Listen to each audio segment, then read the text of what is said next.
All right, guys, happy Friday. I have a major scoop for you. This is going to be a fun Friday because it's regarding Taylor Swift and the Blake Lively lawsuit, which is just, I'm obsessed with it. I am so sorry.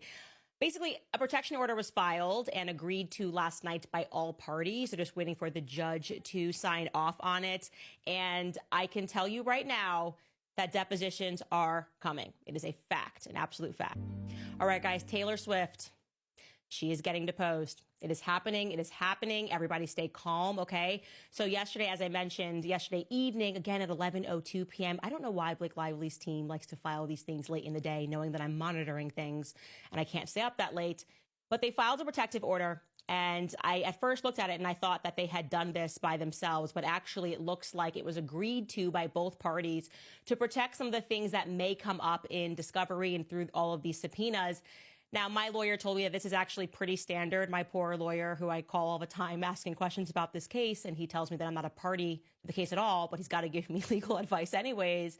This is a pretty standard thing that happens in commercial cases. And it's really just a measure that's used to protect business interests. So I'm giving you guys a really bad analogy here, but let's say I'm in court and I'm fighting with Chase Bank about something, and all of this is obviously public, and we move together for the judge to seal certain aspects because we don't need those things to become public fodder. So maybe it's like my account statements. Like, why does the public need to know if I'm waking up every day and buying Starbucks coffee? Whatever it is, it's just irrelevant to the public.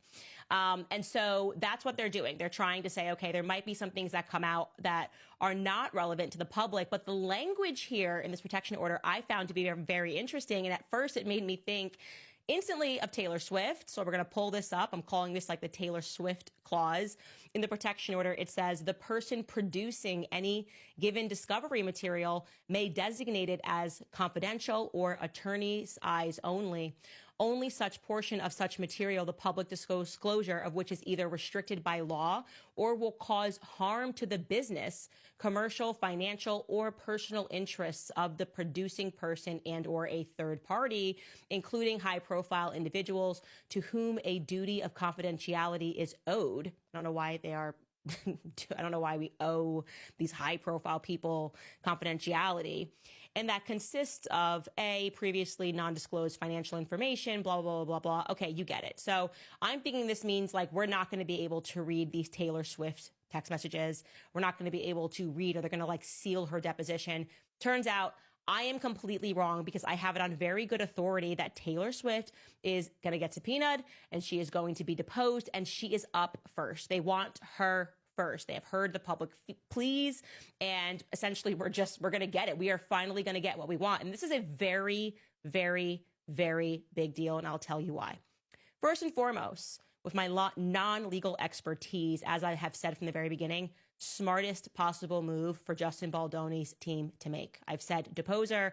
I wasn't sure they were going to do it because Brian Friedman was asked about it by Harvey Levin on TMZ, and he said, well, we don't know. We'll see which way this case goes. And I'm going, what do you mean you don't know? That would be like the very first thing I would do. I would depose Taylor Swift against Blake Lively because first and foremost, no matter how you feel about Taylor Swift, you have to recognize and respect the fact that she is a machine, okay? She is an absolute machine. She will do everything to protect her image.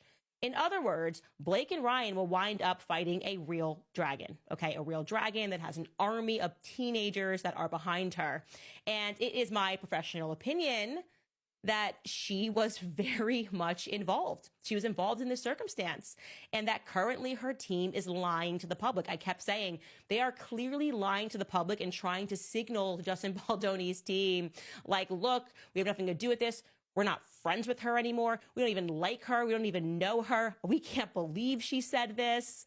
They were running articles. She feels used. She feels abused. They claimed to TMZ in one article that she only met Justin once, and it was briefly, and essentially she was startled because the meeting was supposed to be over at Blake's apartment, and then she arrived and Justin Baldoni was there, and then they painted this narrative like Taylor was just really nice, and because she thought this is Blake's boss, and she was being really kind, had a brief discussion and never spoke to him again.